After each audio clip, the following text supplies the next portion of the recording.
Assalamualaikum warahmatullahi wabarakatuh. Perkenalkan, nama saya Reza Aulia dari Prodi Manajemen Kampus Warung Buncit.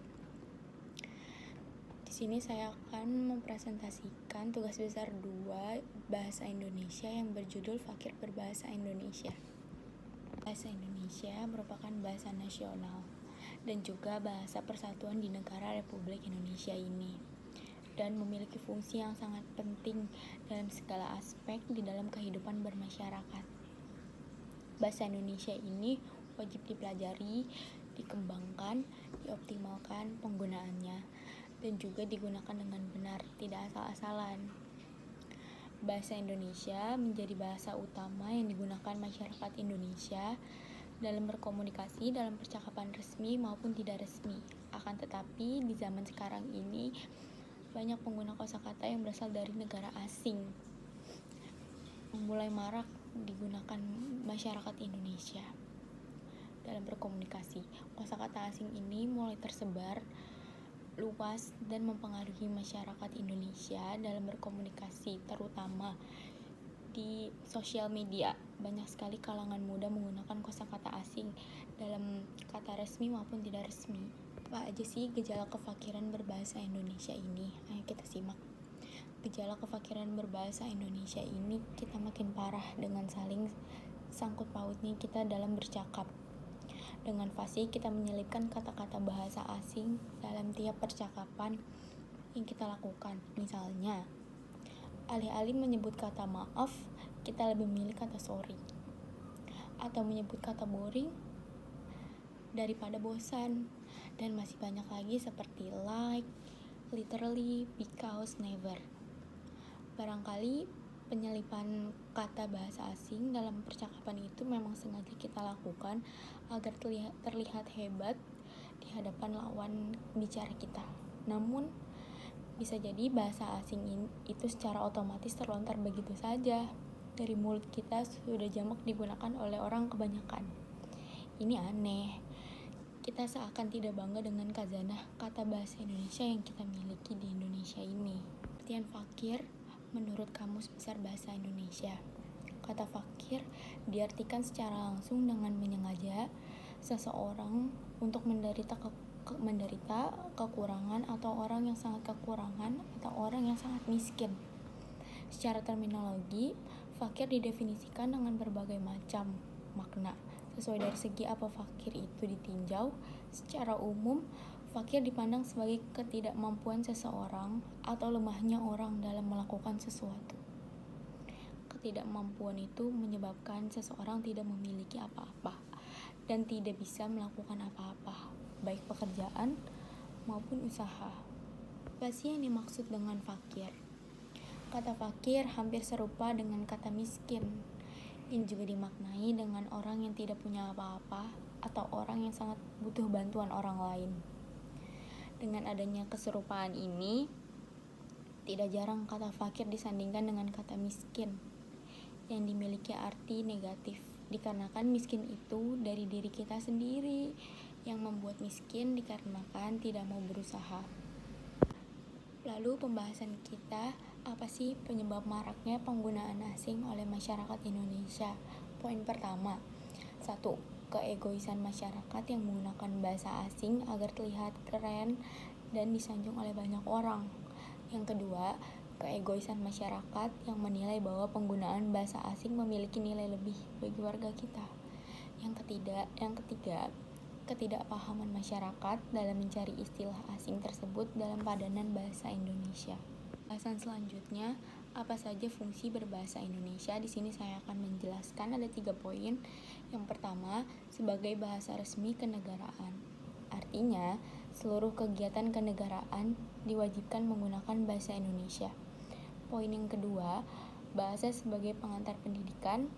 Di Indonesia, kegiatan belajar mengajar di sekolah dan lingkungan perguruan tinggi menggunakan bahasa Indonesia sebagai pengantarnya. Poin ketiga atau yang terakhir, bahasa komunikasi tingkat nasional. Dalam hal ini, bahasa Indonesia berfungsi sebagai alat perhubungan dalam kepentingan perencanaan dan pelaksanaan pembangunan nasional serta kepentingan pemerintah yang lainnya. Selanjutnya saya akan menjelaskan tentang kosakata. Kosakata menurut Kamus Besar Bahasa Indonesia adalah kosakata perbendaharaan kata. Kosakata adalah himpunan kata yang diketahui oleh seseorang atau entitas lain atau juga merupakan bagian dari suatu bahasa tertentu. Kosakata menjadi bagian utama yang harus ada dalam penyusunan sebuah kalimat dan setiap paragraf pada setiap bahasanya. Keberadaannya menjadi salah satu penentu penilaian atas kualitas yang dimiliki oleh seorang pembicara dan penulis dalam interaksinya. Nah, kosakata dapat dibagi menjadi dua, yaitu kosakata aktif dan juga kosakata pasif. Saya akan menjelaskan kosakata aktif. Kosakata aktif ialah kosakata yang frekuensi penggunaannya sangat sering kali dipakai dalam pengucapan atau menulis. Contoh kalimat: Reza membaca koran di ruang tamu. Aulia pergi ke rumah sakit. Selanjutnya, itu contohnya. Dan selanjutnya saya akan menjelaskan kosakata pasif.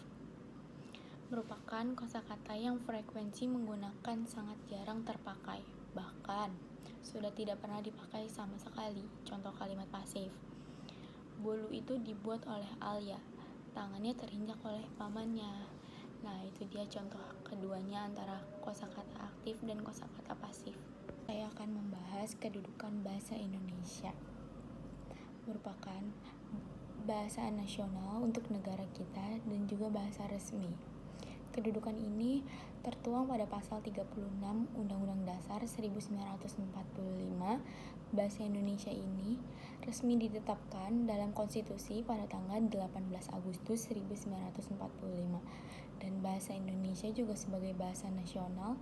Bahasa Indonesia berfungsi sebagai lambang kebanggaan nasional, lambang identitas nasional, sarana pemersatu suku bangsa, dan alat komunikasi antar budaya dan daerah. Presentasi cukup sekian, dan saya selanjutnya akan memberikan kesimpulan dari presentasi saya. Kesimpulannya, bahasa Indonesia merupakan bahasa nasional bagi masyarakat. Sangat disayangkan kebanyakan warga Indonesia telah terkontaminasi oleh bahasa asing yang masuk dan terjadi proses penyerapan istilah asing ke dalam bahasa Indonesia. Dapat terjadi melalui beberapa acara, yaitu proses adopsi atau mengambil kata asing yang memiliki makna sama secara keseluruhan tanpa mengubah lafal atau ejaan dengan bahasa Indonesia.